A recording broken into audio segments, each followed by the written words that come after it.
2024년 11월 8일 새벽 5시 40분 서울역 광장 인근 폐지를 줍고 있던 70대 노인 김모 씨는 평소처럼 쓰레기통 주변을 살피던 중 유난히 무게감 있는 검은 비닐봉지 하나를 발견한다. 봉투 안에는 보통의 폐지가 아닌 두툼한 현금 다발이 차곡차곡 담겨 있었고 처음엔 모조지로 착각했지만 곧이어 진짜 현금이라는 걸 인지한다. 즉시 112에 신고한 그는 이게 뭔지 모르겠지만 너무 위험한 냄새가 난다고 말했다. 경찰이 현장에 도착했을 때 비닐봉지 안에는 총 4천만 원 단위로 포장된 현금이 100묶음, 총 40억 원이 있었다. 지폐는 모두 신권 5만 원권, 일련 번호는 대부분 2021년에서 2023년 발행분이었다. 문제는 그 어디에도 범죄 흔적이나 명의자가 없었다는 점이다. 경찰은 즉각 수사본부를 꾸리고 CCTV 분석과 주변 탐문에 들어갔다. 봉투 안에는 이상한 손글씨 메모 한 장이 함께 들어있었다. 내용은 다음과 같았다.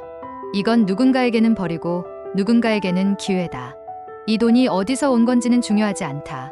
필요하면 가져가라. 단, 대가는 따를 것이다.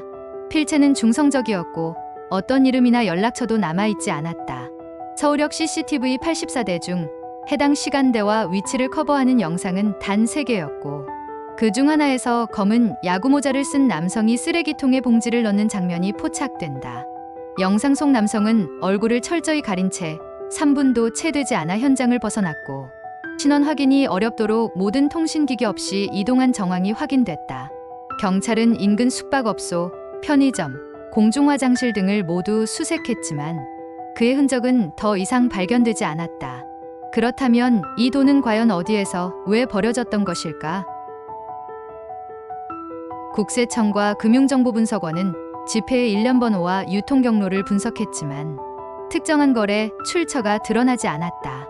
이 현금은 은행에서 인출된 직후 여러 중간 단계를 거쳐 세탁된 듯한 흔적이 있었고 국내 특정 유통업체의 허위 거래 내역, 개인 간 위장 매매, 제3자 송금 등 비정상적인 자금 흐름이 포착되었다.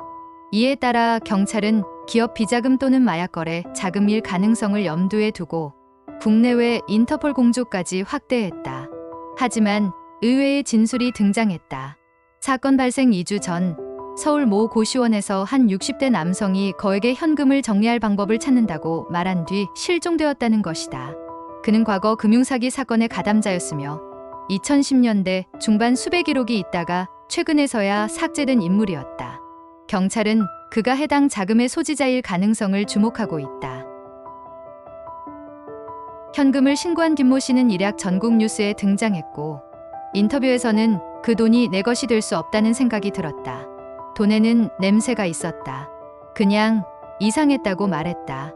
하지만 인터뷰 이후 김 씨를 따라다니는 수상한 차량과 낯선 인물들이 있다는 제보가 접수되었다. 경찰은 그를 증인보호 대상으로 지정하고 임시 거주지를 마련했으며 이 사건은 단순한 잃어버린 돈이 아니라 누군가의 감시 아래 움직였던 계획적 행위일 가능성이 제기되었다.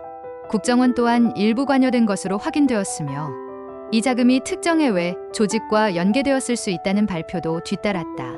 사건은 단순한 미스터리 현금 발견이 아닌 복잡한 국제 범죄의 단서로 주목되기 시작한 것이다. 사건은 2025년 2월 공식적으로 수사 중단 상태로 넘어갔지만 현금의 원래 주인이 누구인지, 메모를 쓴 인물의 정체, 그리고 쓰레기통에 그것을 버린 이유는 여전히 미스터리로 남아있다. 누군가는 말한다. 그건 일종의 신호였다. 누군가에게 보내는 메시지였을 것이다. 또 다른 누군가는 그건 테스트였다. 40억이 아니라 사람들의 반응을 보기 위한 사회 실험일 수도 있다고 말한다. 하지만 이 사건의 중심에 있는 김모 씨는 지금도 인터뷰를 거절하며 이렇게 한마디만 남겼다. 그 돈이 내 것이었으면 아마 난 지금 이 자리에 없을 겁니다. 이 이야기는 모두 공식 경찰 발표, 보도자료, 언론 보도를 바탕으로 구성된 실화입니다. 40억 원은 실제로 발견되었고 지금도 그 돈의 주인은 나타나지 않았습니다. 오늘의 궁금해 이야기 어떠셨나요? 좋아요와 구독은 영상 제작에 큰 힘이 됩니다. 감사합니다.